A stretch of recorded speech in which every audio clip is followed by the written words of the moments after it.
Hello, everyone. Welcome back to the Mike and Kate's English channel. I am Mike, and I am joined by the person who keeps my English from falling apart, the amazing Kate. Hi, Mike, and hello to all our listeners out there. I am so happy to be here. Today is going to be a caffeinated episode. We are talking about my favorite thing in the whole world, coffee. Oh man, coffee. I have a love and hate relationship with coffee, mostly because I am terrible at ordering it. Wait, what happened? You look like you have a story to tell. Okay, so last week I went to this very fancy, very expensive coffee shop. I was trying to look cool, like I knew what I was doing. I walked up to the counter and the barista was looking at me, waiting. I panicked. I forgot every single word of English I knew. I just pointed at a picture and said, "I want the brown one." The brown one? Mike, that is every drink in the shop. "I know." The barista just stared at me. Then I tried to be smart and said, "I will take a large espresso," with an X. Espresso. Oh no, Mike, that is the pothole. That is the classic mistake. She actually sighed. A very long, loud sigh. She said, "Do you mean an espresso?" It was so embarrassing. I just wanted to crawl under the table and hide. Do not worry, Mike. That is exactly why we are doing this episode today. We are going to save everyone from that awkward silence at the coffee shop. That is a game changer for your confidence. Today, we are going to learn how to order like a pro, understand the different types of drinks, and most importantly, we are going to fix those tiny pronunciation mistakes that make baristas sigh. Thank goodness. I need this. I do not want to order the brown one ever again. We will make sure of that. By the end of this lesson, you will be able to walk into any cafe in London, New York, or Sydney and feel totally relaxed. Let us dive in. Let us do it. Where do we start? Section 1 is all about the names of the drinks. This is the foundation. If you get the name wrong, everything else falls apart. Mike, do you remember the first one you tried to say?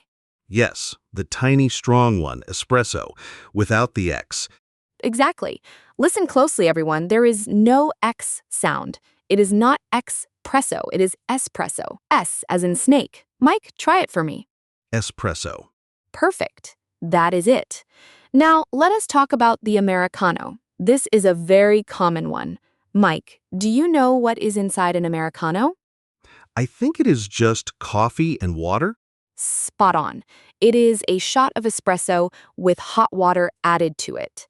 It is great if you want a big cup of coffee, but you like that strong espresso taste. Now, here is a secret sauce tip for the pronunciation.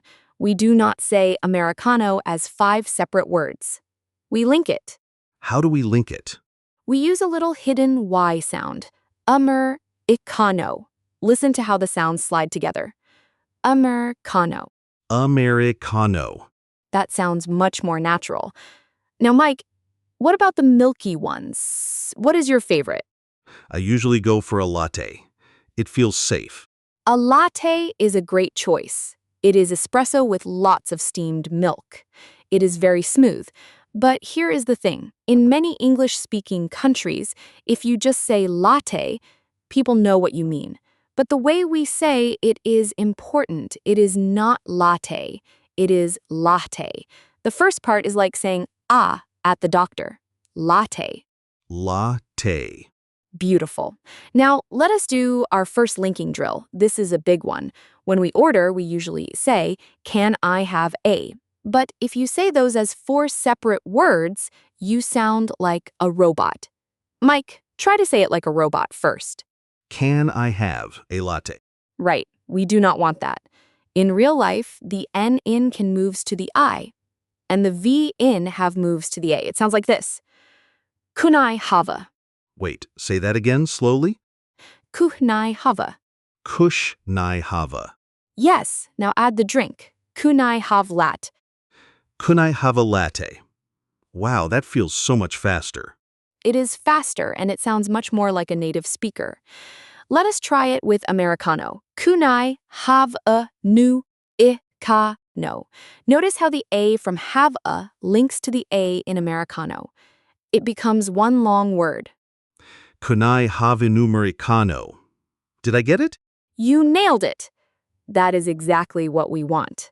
Now, section 2, let us talk about the fancy stuff, the cappuccino and the flat white. I always get confused between a latte and a cappuccino. They both have milk, right? They do, but the cappuccino is all about the foam. It has thick, bubbly milk foam on top. Usually, they put a little chocolate powder or cinnamon on it too. It is like a fluffy cloud on top of your coffee.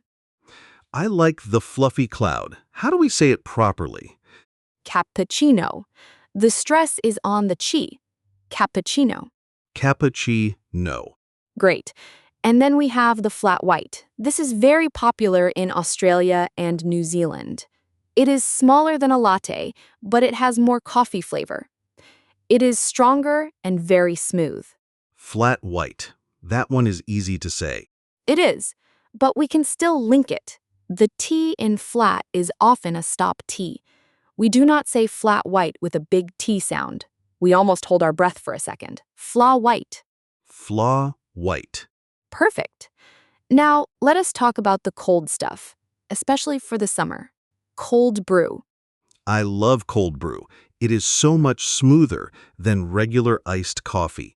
It is, because they make it with cold water over many hours. Now, when you order this, the linking is key again. Cold brew. The D in cold links to the B. Cold brew. Cold brew. And do not forget the Frappuccino. This is basically a coffee milkshake. It is sweet, it is cold, and it usually has whipped cream on top. That is definitely a treat. It is.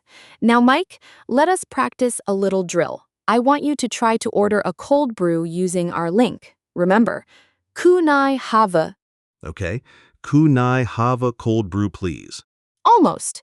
Try to make the word please a bit softer. Kunai have cold brew, please. Kunai have a cold brew, please. That is it. That sounds so charismatic. You sound like you belong in that fancy cafe now. I feel like a new man, Kate. But wait, what if they ask me about milk? That is where I always get stuck. That is a great point. That brings us to section 3, customizing your drink. This is very common now. Most people do not just drink regular cow milk anymore. Right. I usually hear baristas ask, would you like any milk alternatives? Exactly.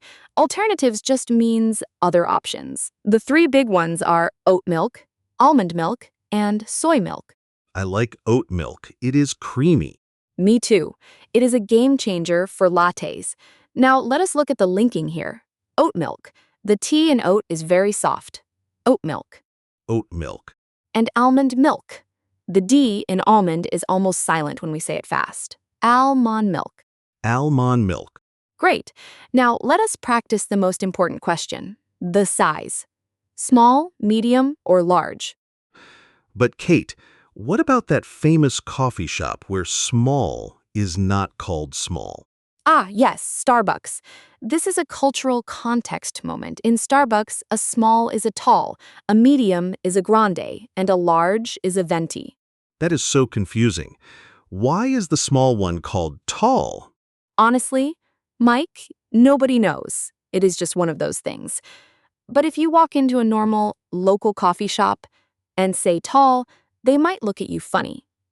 Just use small, medium, and large unless you are at Starbucks. It is much safer. Okay, small, medium, large. Got it. Now, how do I actually say what I want?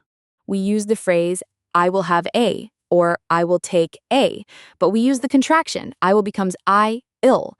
It sounds like the word aisle in a supermarket, I-ill. And we link it to the next word, I'll have a. I'll have a. Let us put it all together, size, milk, and drink. Try this. I'll have a medium oat lat. I'll have a medium oat lat. Wow, Mike, that was perfect. You sounded so natural. It feels much better when the words stick together. It is like they are holding hands. That is a beautiful way to think about it. Words holding hands. That is what connected speech is all about. Now, before we move to our master roleplay, I want to talk about the total.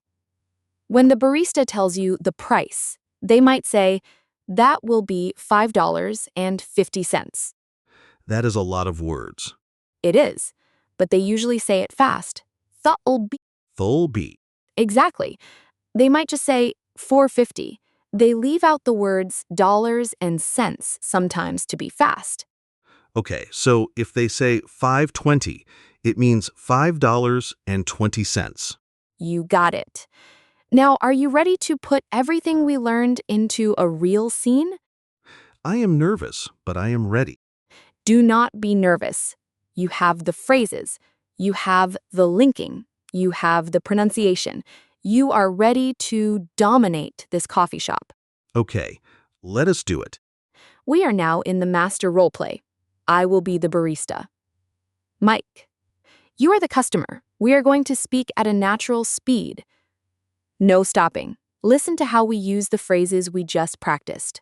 Hi there. Welcome to the Daily Bean. What can I get for you today? Hi, could I have a large Americano, please? Of course, a large Americano. Would you like room for cream? No thanks. Just black is fine.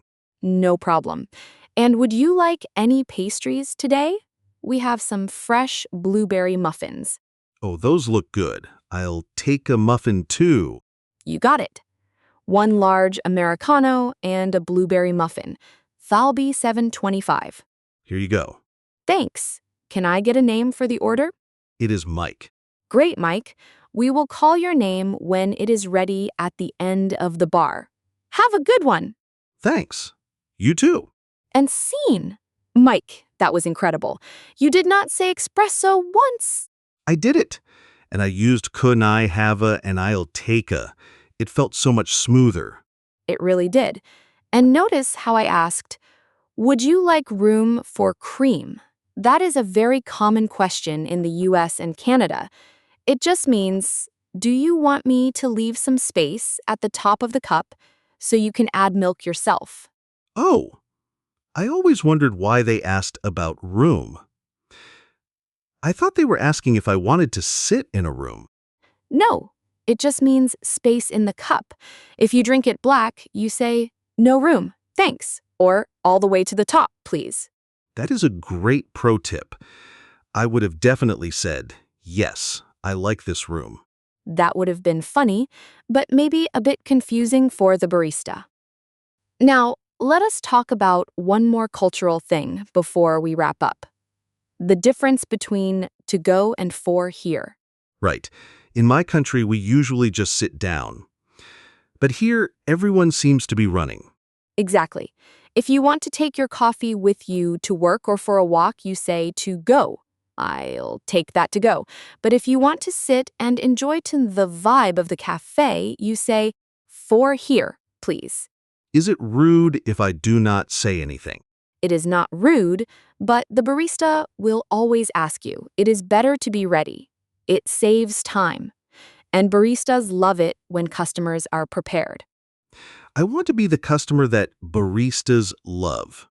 You are already on your way. You have the language now. Let us do a quick summary of the biggest aha moments today. For me, the biggest thing was the espresso mistake. I am never going to use an X again. It is espresso with an S. Yes, that is a big one. And what about the linking? Kunai hava. That was a game changer. It makes me feel like I am not working so hard to speak. The words just flow. I love that.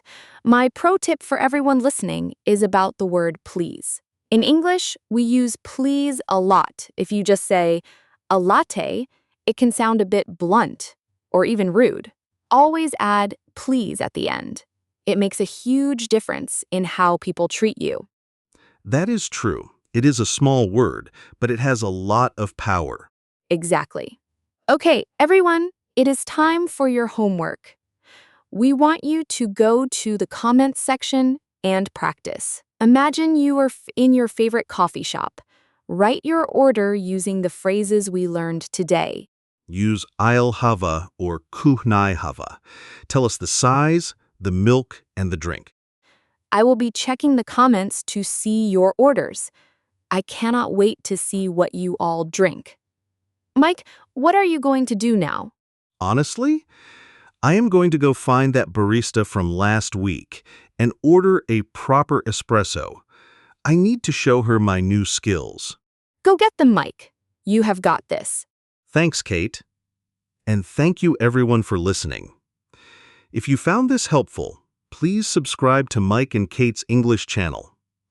We have so many more episodes coming to help you sound like a natural, confident speaker.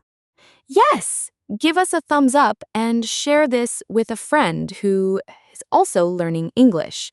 We love being part of your learning journey. Until next time, keep practicing your linking and keep your coffee hot. Bye, everyone! Bye-bye.